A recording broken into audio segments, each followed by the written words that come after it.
Hey guys, it's Robin, RsIslandCrafts, and welcome to my studio. We are on our last video for our miter square Afghan blanket. Today we are going to talk about weaving in the ends. You have to figure each block is going to have two ends, one where you started and one where you ended. And then if you're just knitting along and having a good time and all of a sudden you notice that you are at the end of your yarn and you only have this much left, you'll realize that this was broken and not knotted together very well inside the ball. So we had the knot at the beginning and the first we're picking up stitches, and then I have another knot as I was going. So I have extra ones to weave in. That's okay. What we're going to need is we're going to need our project, and we're going to need a pair of scissors, and we're going to, for me, I like to use this metal needle. It has a rounded end. It is not sharp, sharp, sharp, and that's going to allow me to go underneath the yarn without breaking into it and splitting the yarn or anything like that. Some people use the plastic needle. Some people use the ones with the bends on it. I haven't tried the ones with the bend little hook in it yet, but they look really cool. I think these are just called a yarn needle. Pretty much all you need is something that you can fit your yarn through easily, or that if you can use a needle threader, that you can go ahead and get it through that way. There are a couple different options that we can do. Some people like to weave their ends in through the area where you picked up the stitches. So we'll go ahead and take this blue yarn and we'll weave it through there, because there is no other yarn tails in this area. So if I weave that there, I don't have to worry about anything else. If I wove this green one this way, I still have this green one, so I'd have to be careful, and I wouldn't be able to, if I put two of them in there, it would get quite bulky. This one is our cast on, so that definitely has a slip knot in it, so we know that that one is knotted really well already. This one, we pulled it through the loops at the top, so that is okay. Some people, if you want, you can put a knot in it. Like this one here, I will go ahead and put a double knot in it, like I'm knotting my sneakers with a second knot on it. Most of these are already connected to something. Something like this one, this is the cast on area, so this one is a little bit loose also. You can decide if you want to put a knot in that or not. I'm going to put a link down below to other videos that I have that show how to weave in the ends, just in case I show something different. But I want you guys to be able to see. So I'm going to keep it pretty close up here for you. So here is my tail. Now you can go ahead and if you want, you can tie some form of a knot if you'd like, and you could just basically grab a stitch, especially one that's the same color, and as you pull it through, just take your needle and go back through there. People say don't use knots, especially in clothing, because they always work their way to the front. I say put a knot in it so that the yarn doesn't work its way out and your project doesn't unravel. I think if you do it in a certain way and you tie a certain knot, then it's not going to be a problem. I'm working on my sweater and putting knots in it when I weave in the ends, and I'm not noticing them in the front. I have this right along this ridge, so you're not going to really feel that. So I'm just going to sneak it up through here because I want to get to this green area. I mean, I could just pull it over that way, but I'd rather just go underneath this loop and bring it around. Now for me, what I would do is I would go under these loops and pull it through. Not super tight, you just want it to be snug so this isn't forming a loop there, but not so tight that you're pulling your project in. And then you can just weave it in and out of these stitches here that you can see, because these are like the ones that on our knit stitches and on the sides and stuff. If you want, you can weave it through there. What I like to do is occasionally I'll go through and I will actually split the yarn on purpose, especially if I'm using a wool yarn, because as you wash it and as it felts just slightly, it'll be really grippy and it'll grab onto that tail and it'll hold it in there. And I find even with the acrylic, it does work pretty good. So I'll just kind of go down and around a little bit. Maybe split another stitch. And then I like to backtrack. I don't want it to just end there because it's easy for it to pull through. I figured if I go backwards and it's got to pull around the corner, maybe that makes it a little bit harder.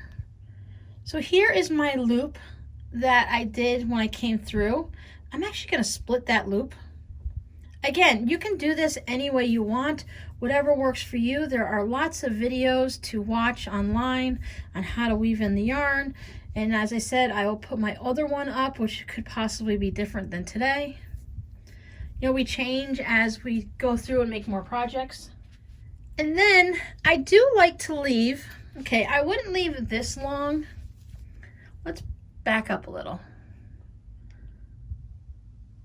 So we have a little bit of a reality of what this looks like. So there it is on my finger. I wouldn't leave it this long, but for me, I don't want to trim it right up to there.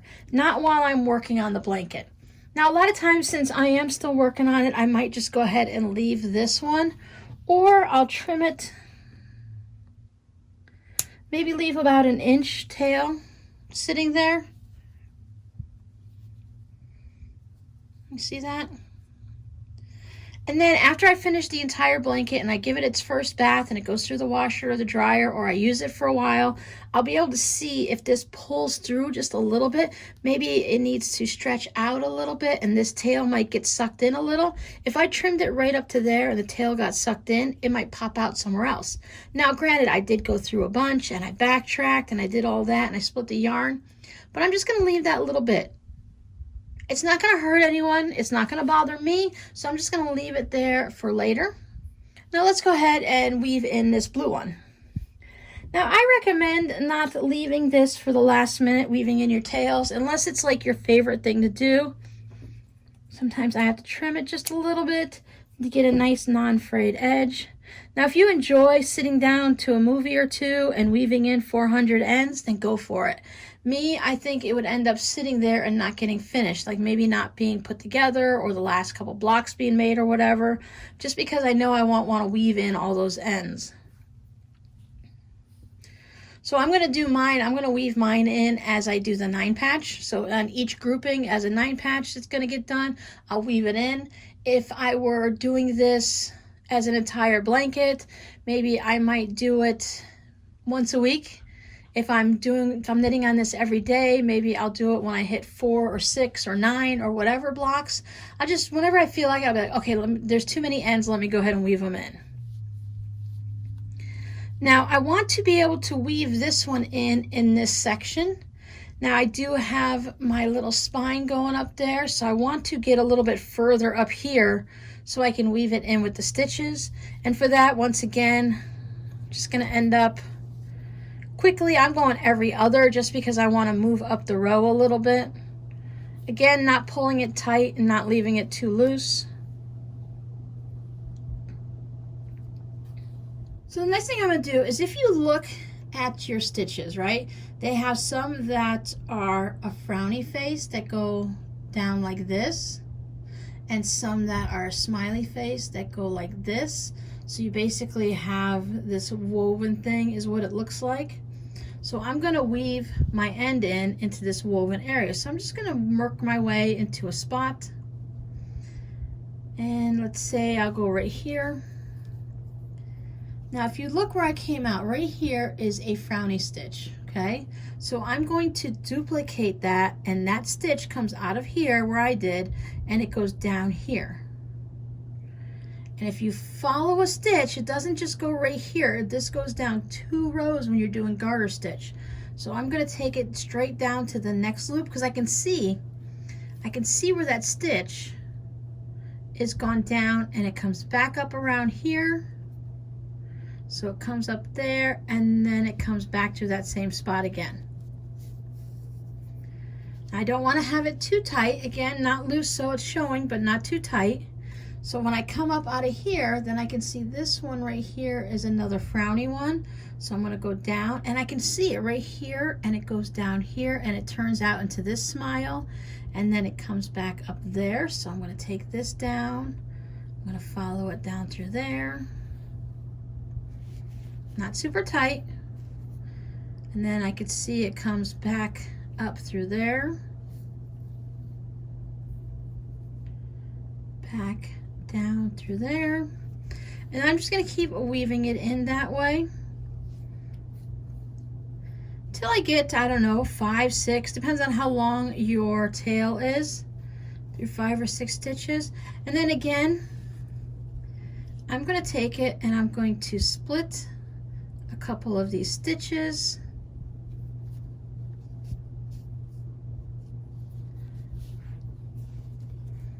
Stretch it out a little so that I know that the tail is not super tight and scrunching up my block, and that it is stretched out so that when I trim it, again, it's not going to get sucked in.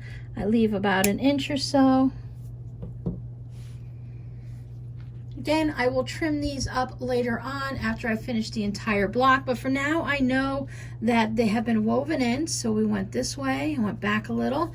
You can feel that it's just a little bit thicker, but if you were to, you would have to feel through each block to find where you wove it in, because you can't see it here, especially since it's the same color. Now maybe if I had a black yarn or something, I'd have to really be more paying attention.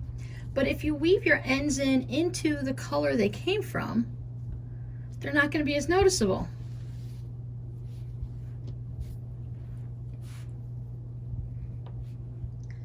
Yes, again, this is a little bit wonky. I will go ahead and keep going on it, and once I start adding more squares, I'll look and see what my finished 9 patch looks like. When I did this one, I can tell I had a looser gauge on it. I'm holding these a little bit tighter. You can see that all of my lines are going that way. You can change them to where they go in a zigzag, as we talked about the other day. There's many ways you can do it. So that's it. I hope you guys have been enjoying this series. I can't wait to see what you guys work on and how your miter square blankets are looking. You can tag me on Instagram or join the RsIslandCrafts Facebook group. It's listed down below. Post your pictures on there. So far I have a 4 patch, so our code word for today is going to be patch. The next thing that we're going to be working on when it comes to yarn is I've already recorded a video for how to crochet a granny square. I just have to get it edited and make sure I followed a plan so that you guys don't get lost along the way. And then our last yarny bit that I have had requests for is we're going to start knitting a hat or knitting something circular and in the round. There was a request to show how to cast on in the round, so we're going to work on that. So you can look forward to the granny square, and then later on this summer, the hat. Thanks for hanging out with me. I hope you guys have a great day, and I'll see you later. Bye.